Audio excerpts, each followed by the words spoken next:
Oh, I'm excited. Always I'm excited. But Jo Rosen is here. She is a phenomenal woman. 30 plus years. She's had this organization. We're talking about Parkinsons Resource Organization. She's a woman of spirituality.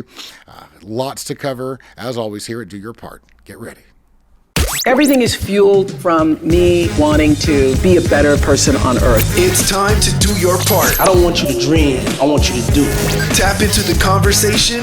Check 1, 2. As we cover the latest issues affecting our communities and the world. It is absolutely vital that the truth comes out. Resolve your unconscious bias and grow from first-hand experiences. Is your mind truly free or is it caged? This is Do Your Part with Brian Gallo. Welcome back, everybody. Jo Rosen, she's the president and founder of Parkinsons Resource Organization here in the Coachella Valley. She's got a beautiful perspective. She's really dedicated her life to giving back, and we're going to do what we do and chat. How you doing? I'm doing well, and I'm so happy to see you. And you're going to look so exquisite with gray hair. Thank you. No, I mean, truly, you will. You know, a lot of people tell me, I even received emails when working at the station, you know, your gray hair makes you look old or your beard. No. I love it. Yeah. I love every piece of me. I love all my gray hair. I embrace it. I will say I had to color my beard working on air with news, but I get to be me here. Yeah. And I really like it. So thank you. You're sweet. Very nice of you. So we talked, I didn't give you much time as far as giving you notice that you were going to come today. But why did you say yes to come talk with me about doing your part? Why did you say yes to this? Because you needed me. We all need you. I like that answer. No, you needed somebody, and I knew I could, and when I can, I do. Yeah. It's all about, it's about community, it's about networking, it's about living, it's about peacefulness, it's about humanity. Yeah. And I think you're on the same kind of wavelength, if you will, that I've been on for a very long time, except I've probably been on my journey as long as you are old. 30 years, right? I love you. Oh, you're a keeper. Yes. No, 42. Okay. So at what point in your life did you start this journey? What changed in your life, or was this just inherent for you, or? Oh, the journey I'm on right now? Well, as far as really just giving back and dedicating your life to other people. What you do is selfless. You know what I mean? So, and then we'll talk about a bit more in detail. But when did this start for you? Well, the charity part of it, the founding of the charity, et cetera, that really started in about 1989 and 90, when my husband was diagnosed with Parkinson's. And I was between jobs. And mind you, I've always made my own job. But I had sold my business, and we moved to the desert, and it was going to be retirement time, but I didn't know how to retire. So I said, I can't do this.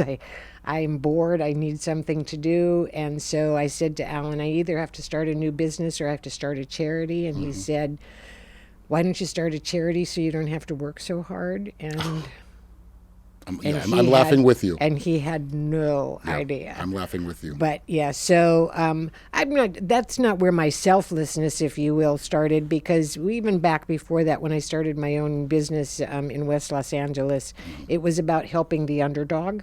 Okay. And I don't know where that came from, except probably as a survivor in a family of 10. Whoa. So you learn really how to, you learn who to help and who, is willing to help you and that kind of thing, I think.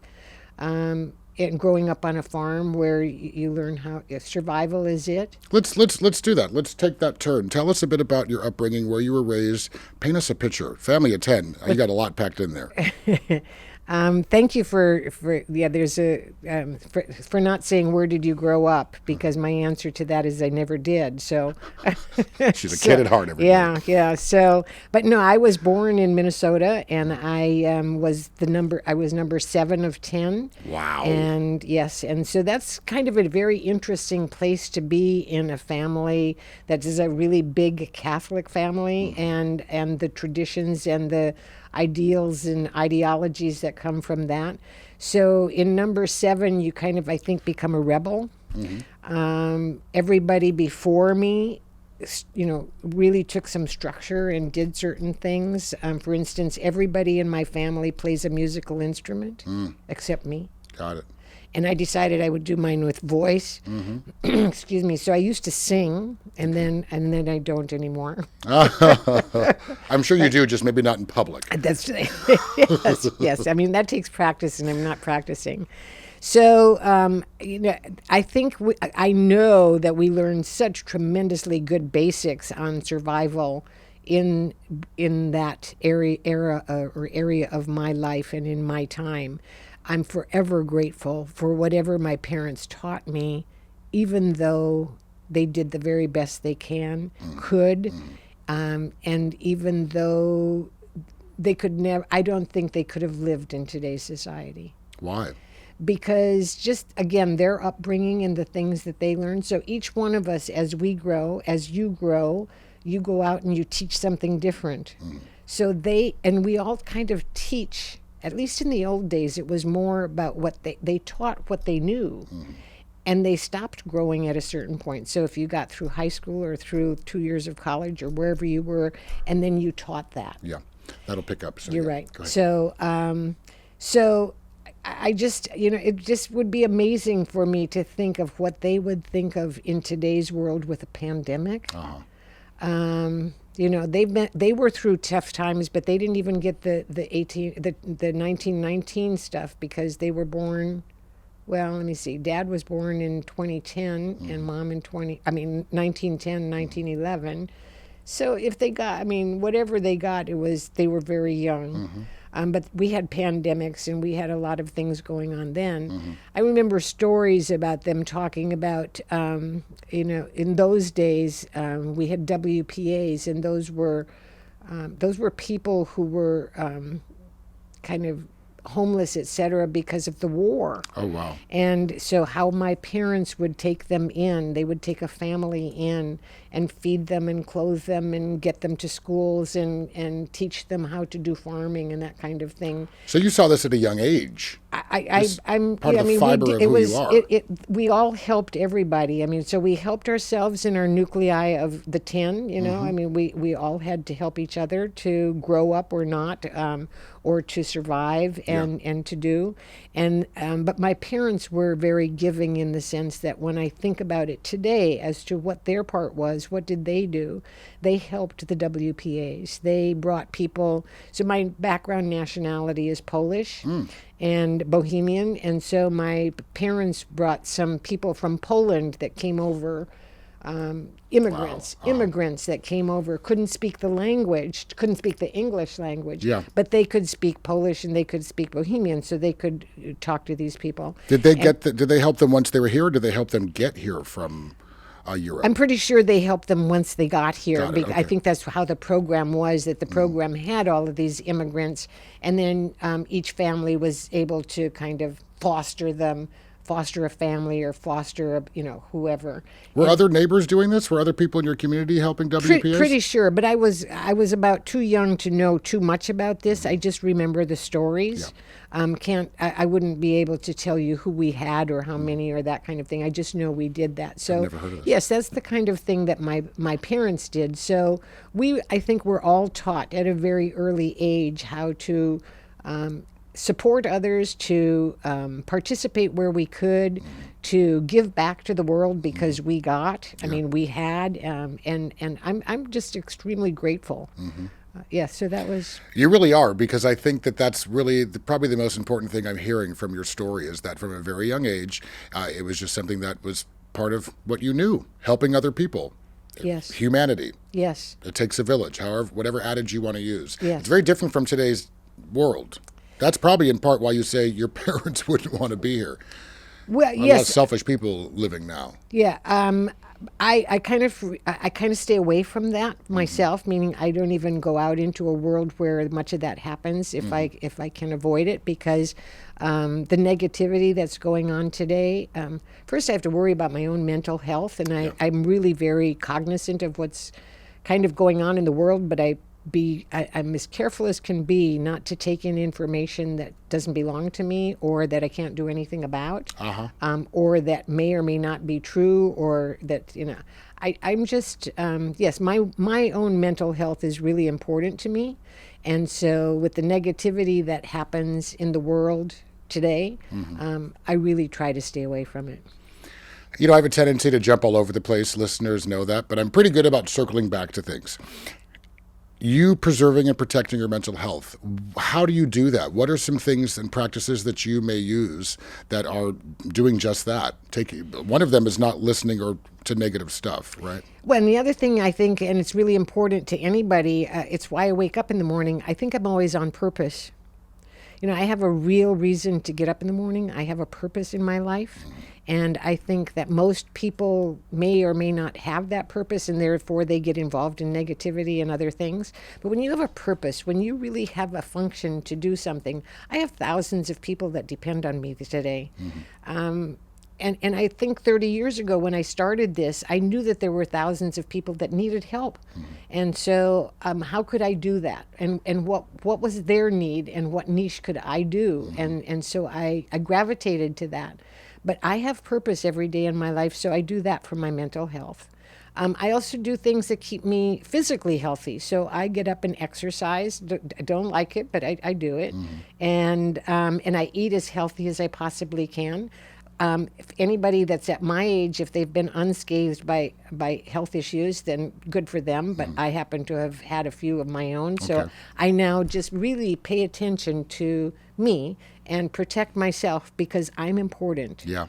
And if something happens to me, lots of people would be at a loss. And I don't say that egotistically. I say that because I think that what I created around is needed in this world today. I know it has value, and I know it has purpose for others. And so it just becomes, it's how I protect myself. I love it. I love it. One thing I've learned in my 40s, it's so important, self-preservation, getting to know yourself, doing the work on yourself, right?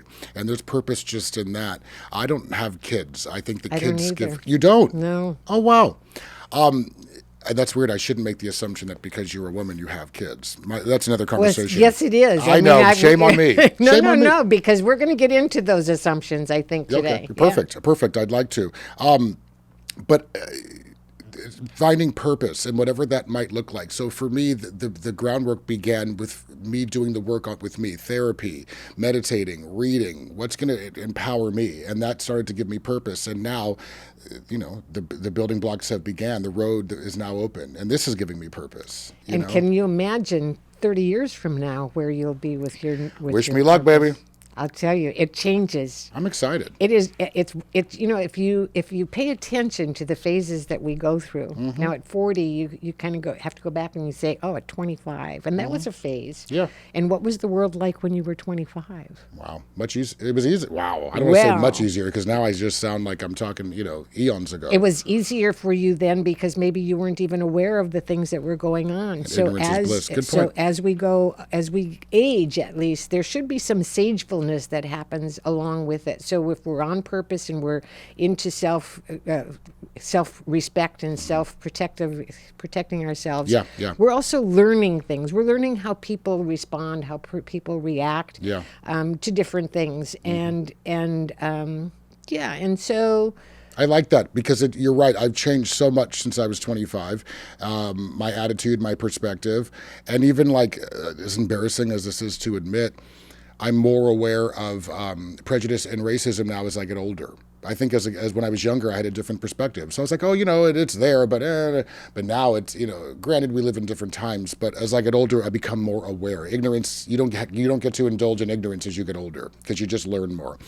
Sagefulness, is that a word you just used? I don't know. Is it one of mine? I've never heard that. I just think, is that, can you, do you mind if sharing?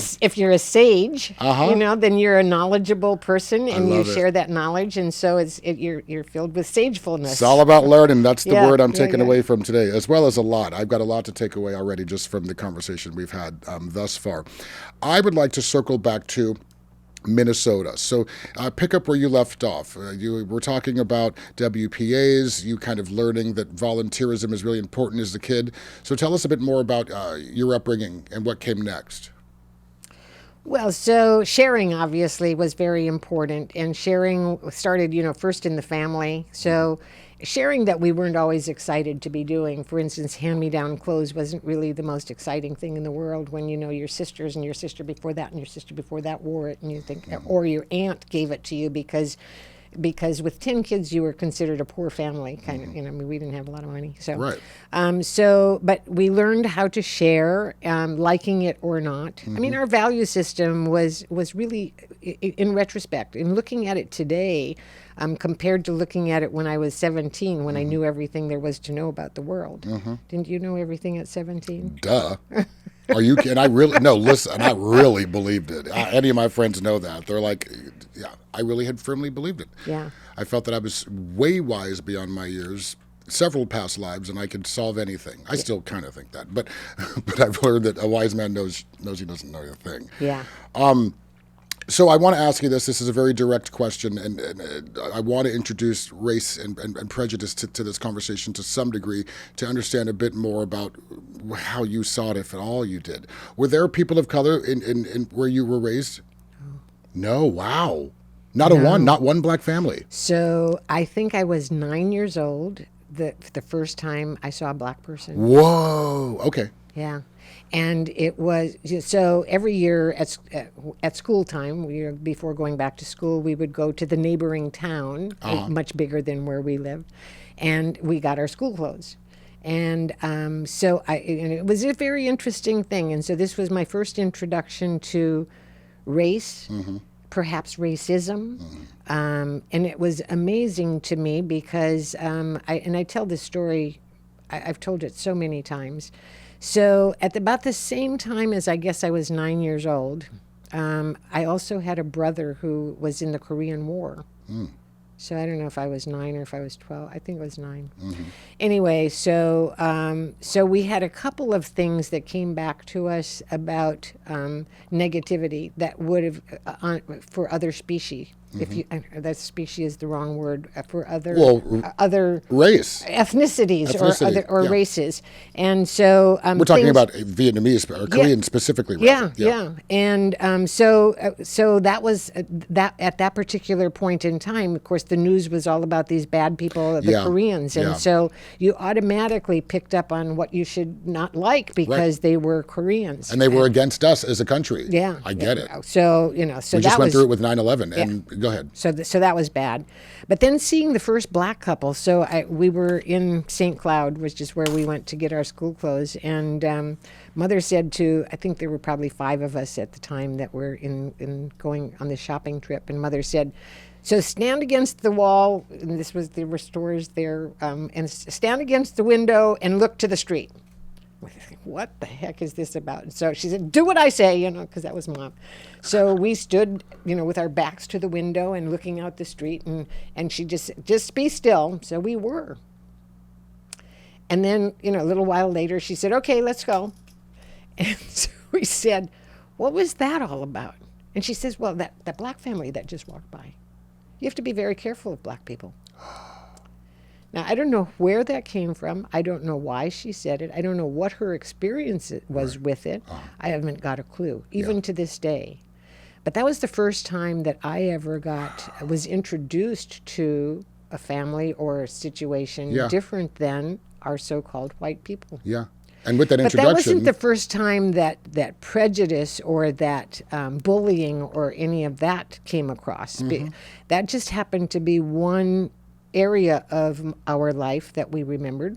We were in a town where the divisiveness was based around religion. And I told you I don't want to talk about religion, so I won't talk about it particularly, but I will say to you that we had 2 different types of nationalities in our town, and because of that, we had 2 different Catholic churches. And mind, we were a town of 750 people.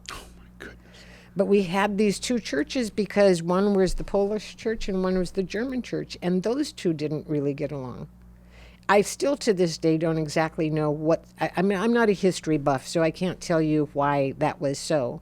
But so today, one of the good things that came out of just economies, et cetera, is now they have one church. Yeah. And they all go to it. So that's really good. Silver lining. We're always looking for that. Yeah. So it speaks so much to the human condition. Well, just how we are as humans. You know, it's how hard it is for us all to just get along. yes. We have to find some difference in between us and start splitting somehow. But I remember how hurtful it was to have people from the so-called other side say nasty, naughty things about our family. And I remember getting on a school bus and they would say, "Oh, there comes the," and it was just naughty and it was nasty. But Joe, listen, you are giving me an example of where you've experienced prejudice. Well, absolutely. So, and it was bullying. Prejudice and bullying, right? Yes, and it had nothing to do with color. It had to do with idealisms or ideologies. Yeah. And so prejudice happens in a lot of places to a lot of people for a lot of reasons. And yes, you're right. Why can't we get along?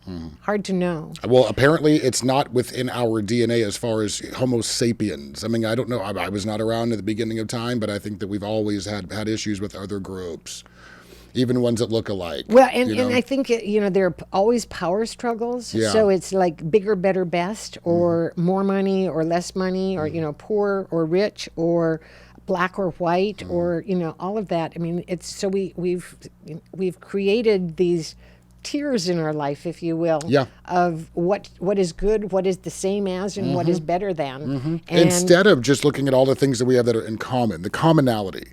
Yeah. We're too focused on the things that are different about ourselves instead of the positive. Always focus on the negative. Yeah.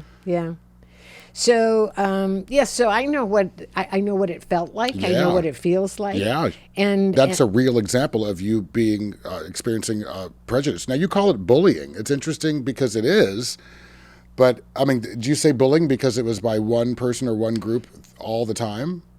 Well, it was by yes. I mean, pretty much it was one side against the other, and they would say these nasty things. That's bullying. Yeah. That's if it's the same group at the same time doing the same thing. Yeah, agreed. Yeah, so, but I thought it was bullying. But isn't that, I mean, prejudice and kind of what's going on in the world today is really bullying. Yeah, no, you're right. And even when you're watching things on the news and you're seeing a lot of people with anger, it's like they all just seem like bullies. Like, just have a seat. Like, why are you so angry? And leave. Even on all sides. And why does it matter do you have to be the most important one? Do you have to be the one that's right? Now you're preaching. That's a different conversation. And that speaks to your spirituality. Well, okay. So, but I just think that if most people realize that they don't have to be right, that, we all have our righteousness. We all have our ideals. We all have what we know is best for us or best for our community or best for whatever it is that we're doing.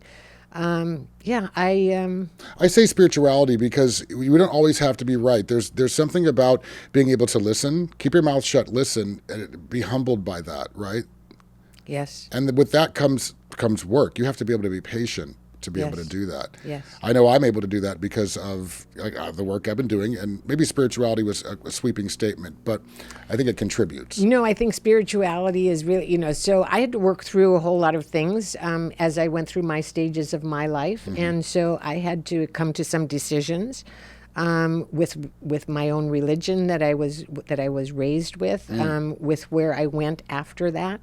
I told you I was a rebel, so at 17 I knew everything there was to know about everything. I was so much smarter than my parents, it wasn't funny. And so I decided then that I wanted to come to California, and they said, absolutely not. You're not leaving here. You're only 17 years old. And I said, oh, try me, because I was the smart ass kid. And so they said, well, we're not going to help you. I mean, if you stay here, we'll help you with your college education. We'll send you to the University of Minnesota. I said, no, you don't have enough money to send me all the way through. So that's, it's like, it's a promise you can't keep. So don't worry about it. I'll make enough money. I'll get there. So again, knowing everything that I knew because I was so smart, I made $250 working as a soda fountain jerk in Minneapolis. Wow. That was with $1.25 an hour in tips. $250 a month? No, well, I only worked for 1 month. Gotcha. So I made that for the first month. And even having purchased my cigarettes, because, 17 years old, you have to smoke. And so even purchasing my cigarettes, I was able to save $250. And that's what I used to come to California. Wow. In 1 month. In 1 month. Talk about committed. So I had a brother that lived in California at the time, and he said, this is a long time ago. So he sent me ads, classified ads for jobs, so that I would know kind of what I should be looking for or looking to. I knew nothing about what education meant or didn't mean as far as finding a job. I just knew that if you worked, you could have a job. Right. You make money. So what I learned from the classified ads was that medical technologists back then made $580 a month. Well, that was huge. Yeah. So I thought, well, that's what I'll be then. Medical technologist. Yes. The hell is that? I have no idea, because I never got there. But I came to California knowing or believing, so medical technology was something where you're in the laboratory. I loved laboratory work. I was in biology and physics. I took those in high school, and I liked those classes. So I thought, well, that'll put me in a laboratory, and so I'll be in the medical world. Mm-hmm. Well, I will tell you, 50 some odd years later, I'm the closest thing I'll ever be to medical technology today. But anyway, so I came to California. I had like $200 left once I got off the plane, and that's how I started my new life. At 17, 18. 17. Jeez. And never looked back. I mean, obviously you went home to visit, but never looked back. When I was so poor that I had, and talk about, so I know what it's like to be really poor. Mm-hmm. There was a time when I would buy a dozen hot dogs and a dozen buns, and I would have to purse them out to myself. I could have one hot dog a day, because that's all the money I had. And I knew I needed some protein and I needed some filler. And so then I'd go to work, and for whatever it was that I was earning in those days, and people would go for coffee break. And so I would go with them, and they'd say, well, Joe, don't you want some coffee? And I'd say, no, I really just like water. Thinking, you really wanted some coffee. Oh my God! I would have given my eye teeth for coffee. Yeah. But but I didn't have what it took. Uh-huh. And so when we talk about accountability for ourselves, understanding where you are in the world, mm-hmm. understanding what you have and you don't have, understanding then what others may have or not have, mm-hmm. and understanding what they may be going through or not. All of this is just learning. Isn't it amazing that, so I've had a lot of learning in my life. A lot more years than you have. And when I look back and I say, wow, how incredible it is that I learned all of that. Yeah. All of that. But you really, excuse me, you have a connection with empathy. It's part of who you are. It's part of your character. Right. Some people have to practice empathy. It's hard for people to be able to reach into that part of themselves. But for you, that's just who you are.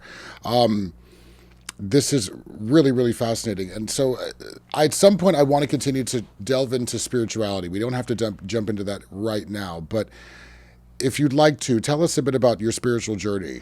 Well, before I go there, I want to name two things. So, because we're talking about prejudice, we're talking mm-hmm. about, what is the other word we're talking about today? Racial bias. Okay, bias, yeah. Okay. So when I was 21 years old, I think, I married a Hispanic. Whoa. And so, and then when I was... Was he dark or was he light? Medium? He was medium, I guess. He was like my Starbucks. Go on. I never paid attention. Yeah, but this is incredibly progressive. Welcome to California. And then when I was 40 or 39, I married a Jewish person. Wow.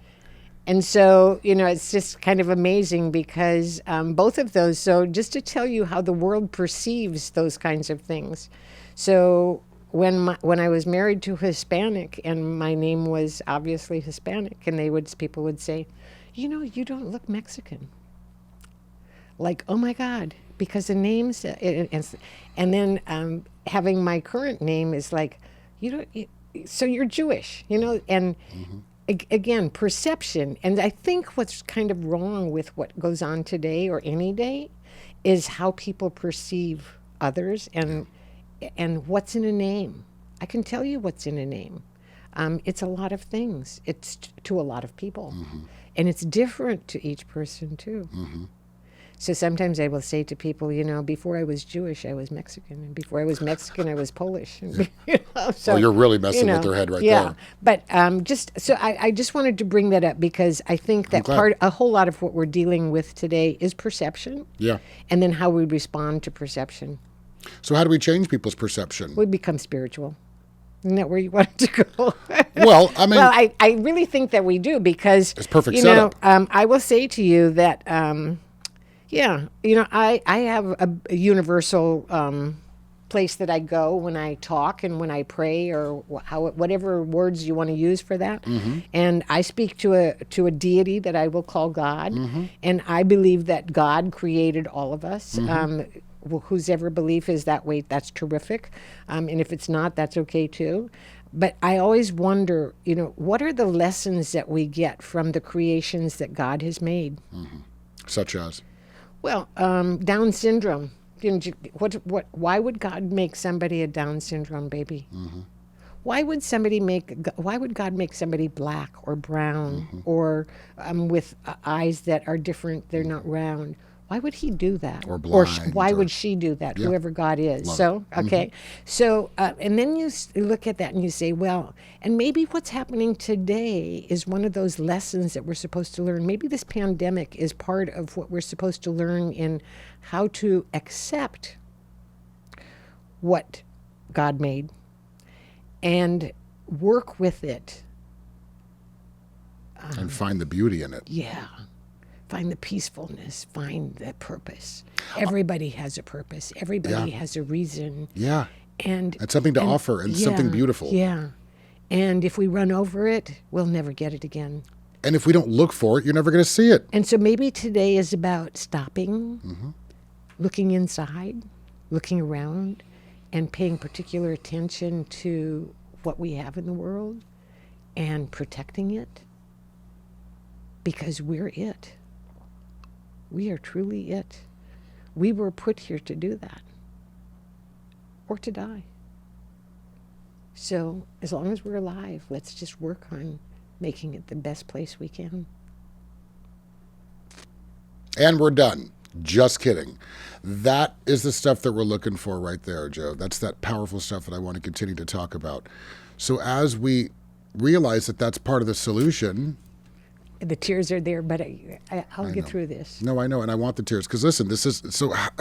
Now that we know that that's what needs to happen, we're aware that a big part of the solution is just loving on each other, right? How do we encourage people? Spirituality. How do we encourage people to continue to understand this idea? Well, you know, I don't know how to do it for others or to others. I can tell you what I do for me. It's always, how can I help? That takes me every day. It takes me through every day. How can I help? It's what charity is all about. How can I help these thousands of people, some of whom have no voices, some of them who can't get their words out, some of them who are, you know, they're imprisoned in their body and they can't move and they can't say what they want or need. How do I help? How do I help those who are taking care of them and they don't have a clue? And they're stressed out and they're angry because they didn't ask for this. This isn't what they signed up for. And how do I help them? And you know what? We do. Because what I'm hearing is from a lot of the work that you do, it's not pretty. Well, it's not. I mean, this is a disease that is, it's a hideous disease. It's an awful movement disorder disease where people are actually imprisoned in their body. And it's not an old person's disease. And so as I'm growing older and as the world is changing, so the other day I got an article in on a kid, 2.5 years old, that's diagnosed with Parkinson's, and I'm thinking, oh my God, I hope it makes 7. You know, I mean, to be imprisoned in a body where you may not be able to speak or talk, or speak or feed yourself or bathe yourself or toilet yourself or any of these things that require movement, and what do you do with that, and how do you get through that? So then I can take this whole issue and I can get on my pedestal again, and I can say that another thing that I think that we have going in the world today, and so how can we help? I don't know, because I think it's just it's who we are in the world. So we have greed and we have these things. So is there a cure for some of these diseases? Is there a cure for cancer? Is there a cure for Parkinson's? Or if there was, where is it? And who's getting behind that? Are they not getting behind these because there's no money in it? Or are they not getting behind this because they can't get their share? Are they not, so I've lived this in the 30 years that I've had this charity. I have watched some of the most egregious lifestyles of business people that I can ever even imagine, and I would have had no idea or knowledge that that's what an industry that is built around sick people could do. So it's not just racism, and it's not just prejudice within, there's a lot of that. But then there is also the lack of humanity. There's also, I just must say, there is a tremendous amount of humanity out there. There is a tremendous amount of people who are humanitarians and who want to help and are positive people. But there's also a big group of them that are not. And so I struggle with this every day. I pray every morning and every night that there be a cure for Parkinson's. I even pray that I be the vehicle to bring it about, because through me I could be channeled something that, or channeled may not be the word, but it's the word I'll use for right now. But maybe I could be the instrument that would bring about goodness, this kind of goodness, where we could help millions of people. And that's really what I work for, that every day that somehow that comes to fruition. I could go to sleep very nicely knowing that 10 million people are helped by having a cure for Parkinson's disease. I could retire very nicely without, it's not a money thing. It's not doing what I'm doing for no money, 14 hours a day. I love what I do, but it's really hard work. And it's being accountable to me. You talk a lot about accountability. Let me ask you a question. Do you stop and smell the roses with the work that you have done? You talk about the things that you wish you could do, but have you do you applaud yourself and give yourself a pat on the back for everything that you have done in the past 30 years for Parkinson's? No. That's a problem. No. Well, it is a problem. I wait for people like you or somebody else to pat me on the back, and then I say, it's okay. But I know that I have done tremendous things. Yeah. Sometimes I it's almost a fear of looking at what I've accomplished, and I know that it's big stuff. But I think that if I looked at how much I would have no idea how I ever got there. That's I really cool. have no idea how I could have done what I've done. It's not One day me, at a it's time. not me alone. Don't get me wrong. No, we know. I have staff people. I've had people in my life all my life. Right. I'm without People that helping. village, without the everybody's, without the Brian Gallows. And truthfully, the part that you play. So it's not just me doing this. You come along. It's the community. I don't do this alone. Right. I just happen to be the pivot, if you will, that hangs out there and says what I do. Yeah. And does what I say. Articulates, clarifies, paints pictures. This is a good time to actually talk about this. Donate to Parkinsons Resource Organization. And especially today. Especially now. Because, you're talking about how I'm doing my part in helping, but it's really about you all that really are the ones that kind of fuel and fund this organization. Well, and so, with COVID-19 coming in, donations, and in the beginning I thought it was really terrific because we were really being helped a lot, but they've just dried up, and I don't know what we have to, I do know what we have to do. We just have to keep pumping and pedaling. But I ask all of you who are listening that if you have Parkinson's, don't have Parkinson's, if you really believe in a cause, and if you can help us help thousands and thousands of people, please do. Please donate. You can do it on our website. You can do it in the mail. There are just a lot of ways. We're reaching out to the world right now. And so when you look at goodness, so people want to know, how did COVID-19 affect you? Well, how it affected the charity is really terrific because it took us to a completely different level. We pivoted very rapidly, and thanks to my staff members, is how we were able to do it. It might have been my vision, but we turned it quickly from physical to virtual. Yeah. And we are now helping people around the world with our support groups. We have virtual support groups. Too many almost, because we're just running with them. But we've got people from Maine and from the United Kingdom and from Canada and from every state in the union come to the support groups because they're virtual and because they're available, and the gratitude that we get. But we need the money to do that. So I just ask. What's the website? So the website is Parkinsons with an S, resource without an S, .org. And we're going to pop that up for you on this page. And then and so what we did to also, so the next thing was, how do we get information to our constituents faster? And we need this. They need to know things right now. So we started a series called Things to Know Right Now. They're Zoom videos. We video a professional at a time. And they're like 15 to 20 minute videos of things to know right now in everything that can bring about quality of life or getting through the journey. Now, I say with Parkinson's because that's the area that we're in, but this is really about life. So when we address these professionals, the questions that I ask them and the answers that they give could be applied to any part of life, to any part of health. So everybody can benefit from this. Everybody can benefit. But it just so happens that because we're targeted to Parkinson's, that's where we're headed. But that's our YouTube channel. Okay. And so that's on YouTube. Let's repeat that, Things to Know Right Now, and we'll include that towards the end of the show. Go okay, on. And there's a separate URL, or you can get to the YouTube channel through the website. Yeah, we'll plug all that in there's a for button everybody. on there. Okay. So that's really what we've been doing, and we've been dripping, if you will, a video a week. Nice. And then we have something else that was a vision of mine back in time, and then COVID-19 just brought people together, which was really incredible. So just before I came today, and why I got a little late was I was on a Zoom interview with a person who will be able to help us. So we have something on the website called the Wellness Village.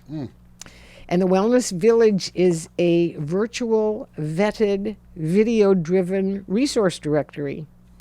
So it's the resources, those that are in the 15, 20-minute videos. You can actually get all of the material that you need from them, and you can contact them yourselves. Okay. If you need that profession, if you need that product, you go to our website and you can get to them. Wow. And so this we're developing throughout the world now. Are people aware of this? This is new news to me. Well, it's not new to us, but Okay. the visibility of it is getting greater and greater and greater. Okay. So we're working on it, and we probably have 40 or 60 wellness villagers in the village right now. It's a subscription-based platform. It's where the businesses that are listening to you, if they have a service or a product that will benefit the Parkinson's world, and as long as they're licensed and they have no nicks or dings against them, and they're honest and have high integrity, they might consider applying to the Wellness Village to become a Wellness Villager. Our targeted market is looking for people, handyman who can put in bath railings and whatever else, occupational therapists, physical therapists. These are people that speech therapists. And then the support group meetings, one of the meetings we called the village meeting. So in July and August, we typically wouldn't have a village meeting, but because of COVID, we decided we would do two separate special ones. So July 15, if this gets heard before July 15, we've got one then, and then August 12, I think it is, or August 19, I'm not sure, but they can find that on the website. We'll have another one where we bring in 4 to 5 professionals, giving them 15 minutes specific to talk, and the synergy among these professionals. We tried to theme it so that it all works, and they're extraordinary. They're powerful little bits of information that people with Parkinson's, their caregivers, or other professionals can pick up on. Yeah. And so we're creating a network of professionals that can network among themselves and send business back and forth, and they know they're vetted, they know they're licensed, we're very careful on all of that. And then we're also helping the community find out resources, some of which they didn't even know existed. Like right yesterday or the day before, we did our 20-minute or 15, 20-minute with on cannabis. Okay. And so many people that are 60 plus, some of them think cannabis can work because they were from the hippie days, my days. And others think that it can't work because we were brought up saying, oh, no, that's a drug. That's Devil's a no, lettuce, you can't right. do Reefer that. madness. Yeah. So you can't do that. And so we wanted to bring, to work on that subject. So it's one of those things, if you think you can or you think you can't, you're right. So Perception's if you reality. think it's We talk going to, about that often, if you think it's going to work for you, it probably will. If you Right. think it won't, probably won't. Right. So, so we did that one, and I just know that how this is going to affect the psyche of someone with Parkinson's who may have had a fear of using it may now say, maybe I'll try that. Maybe that will help my anxiety. Maybe that will help. I mean, today, Just knowledge, lots of knowledge. Oh, it is. It Yeah. is. And so today with COVID-19 and a fragile community that's been in the house for 3 months, 3.5 months, whatever Or it more. is, Yeah. they're going crazy. Totally. They are depressed. So talking about mental health, Yeah. so we bring in coaches, life coaches, to talk to them and things to look forward to. We have 2 magnificent life coaches right now in the village, and they both have different perspectives, but they both help each person that wants to learn from them how to focus on going forward. This isn't about staying where we are today. This isn't about being in the maze of what we are today. This is about going forward and looking for a life that has value, that has benefit. And more than that, a legacy. When we leave, we need something to leave behind. I talk about this all the time. What is that legacy? And for all the people that are angry and negative and flip the script. What do you want your legacy to be? Not that. No. I don't have kids, so I can't say I want my kids to know or my grandkids to know. Yeah. But I want the world to know that there's positiveness, there is, and she did something. That woman did something. She. Oh yeah. Oh, your legacy has been building for several years. You've already just what you've offered the world prior to Parkinsons Resource Organization. That legacy's already been built. But this, you're going to get a nice crown when you get up there, sweetheart. Well, There's no doubt about it. I'm planning on going up there, so yeah. Oh, you're going up there, but not anytime soon. Not anytime soon, honey. We got lots more time here on Earth. So things to know right now is getting back to the YouTube show. We want to encourage people on August 19th again. They can tune into a live.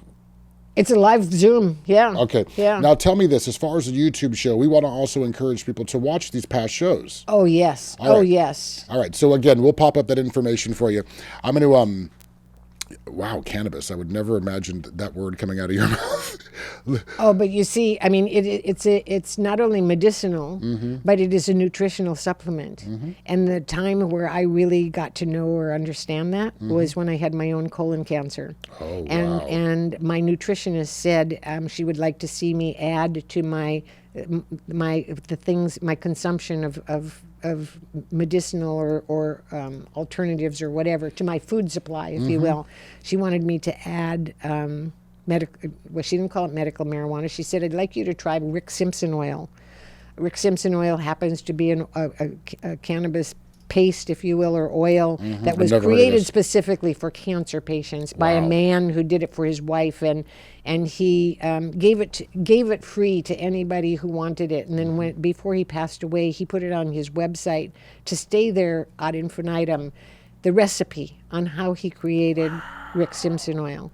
So that was one of the things that I took that helped my anxieties and my. So were you hesitant before trying it? Not at all. Got it. Because I knew that I was going to go through colon cancer without chemotherapy, without radiation. I couldn't go that route, and so for me it was, how do I heal from within, and how do I heal myself? So you beat cancer without chemo or radiation or any of that? Yes. Whoa.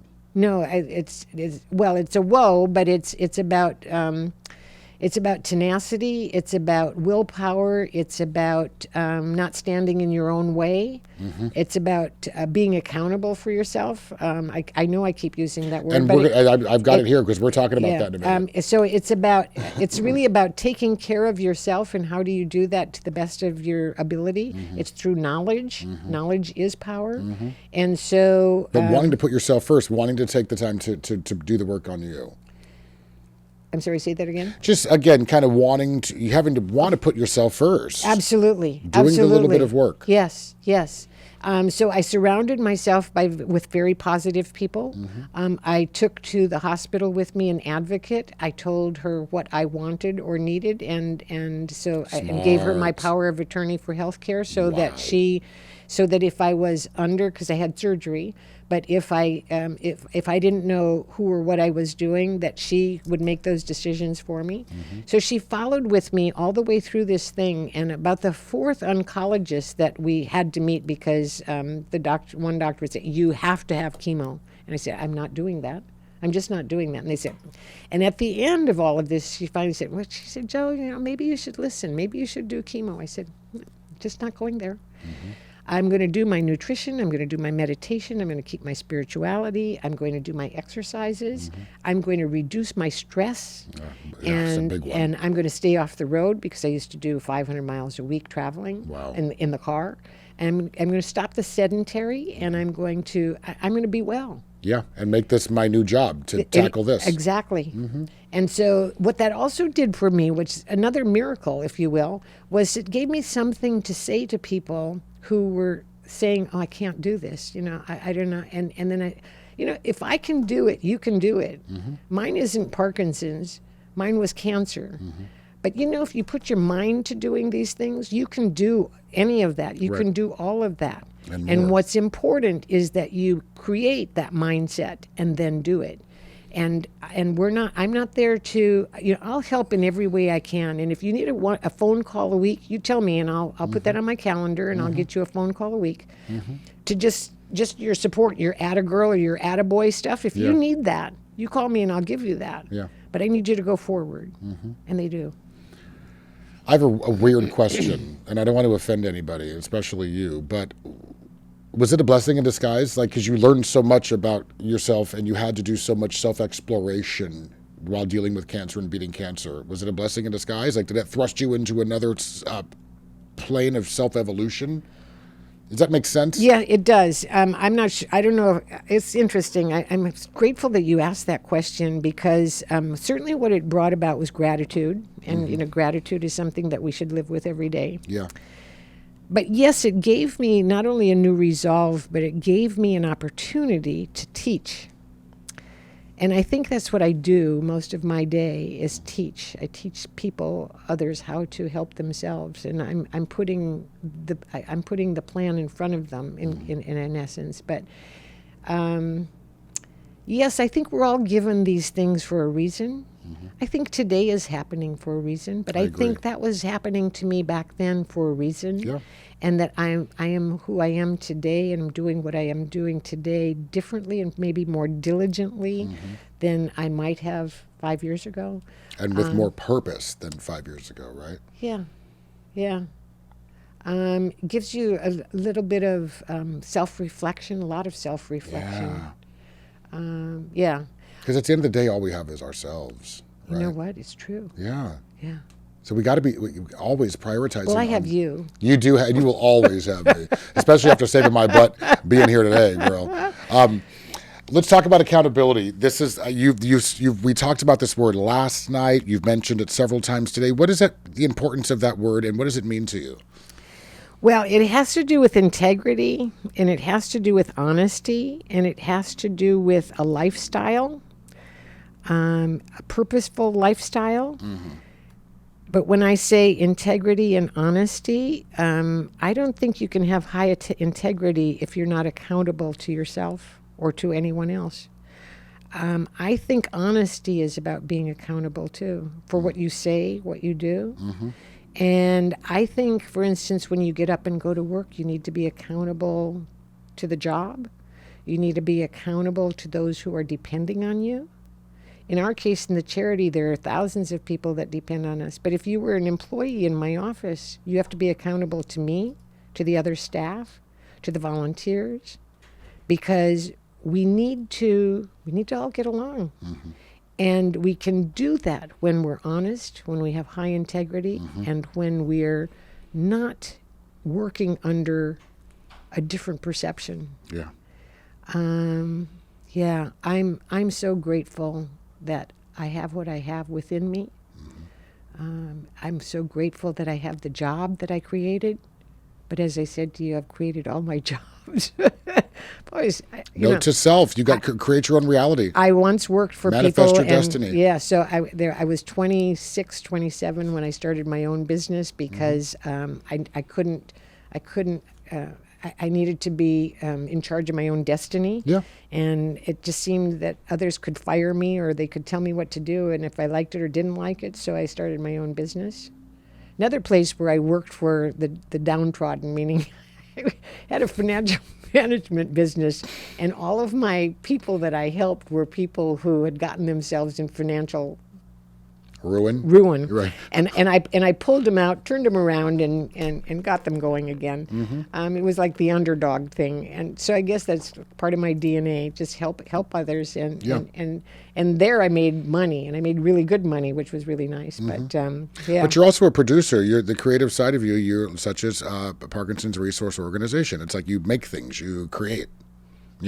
I love doing that as well. I mean, we're not going to talk about me and my list of things, but, taking things and saying, okay, let's all sit around and brainstorm and create some synergy and make something new, Be visionaries. I mean, Yeah. I guess that's what I am, is probably a visionary. Yeah, I like that. Let me ask you this. So, is there anything else you'd like to add to the conversation before we get to some solutions? Because usually when we close the conversation, we offer some people some tangible solutions as to how they can just do the work on themselves, right? May it be underlying prejudice, racial bias, or just, wanting to, as you said, have more accountability and build high integrity. Any solutions you might have for some people that are listening? Yeah. Or watching. Yeah. Own yourself. Own your stuff, Don't blame somebody else. The things that are going on in the news areas today. One person is blaming another person, and it's a conspiracy, and it's a this and it's a that. You know what? Own your own stuff, and don't even go there. It is what it is. It's a pandemic. We've had them before, not to this extent. This is hard. This is very hard. But look at what the intention might be, however it got started. Was it to really ruin us? Or are we strong enough to combat it and to hold on to our lives and make the lives around us even a better place? Isn't that let's make this a better place? You're here, you might as well. I work at that every day to make it a better place. Yeah. Not just for me, but for everybody else that's around me, because they need that kind of support, that kind of help. And again, for those who don't have a voice or don't know how to use their voice, let us be them. Let us work on their behalf. Let us do what we need to do to be the United States of America, to be in God's world, and to be the people that we were intended to be. And those are kind, honest, high integrity, loving, caring, generous people who give of themselves, who are always on purpose every day of their lives. Amen. Walk in my shoes. Purpose, walk in my shoes. Look at the intention, be visionaries, high integrity. I learned a lot from you today. Some jam-packed stuff here. I appreciate you. I really do. I'm glad you're here. And Not too many people make me cry, Brian, so love you. I love you too. Wasn't my intention. But my intention was to get your voice, because you have a very interesting, unique story, and you have this bubble of love around you. Your aura is very much there, and so I'm just really thankful that you were here to kind of share your story and speak about love. It's all about.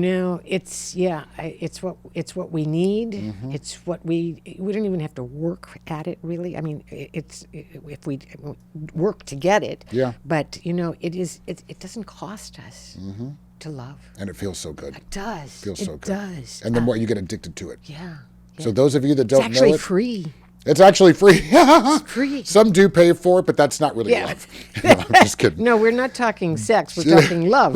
Right. Yeah, different story. And again, boy, does it feel good when you start getting love and you start understanding it and you get that cipher going, and then you start to realize the power you have with love and how far you can make it shoot. That was probably the wrong. Anyway, you know what I mean. How far your rays of love can extend. Yes. Boy, it's addicting. Yes. All right.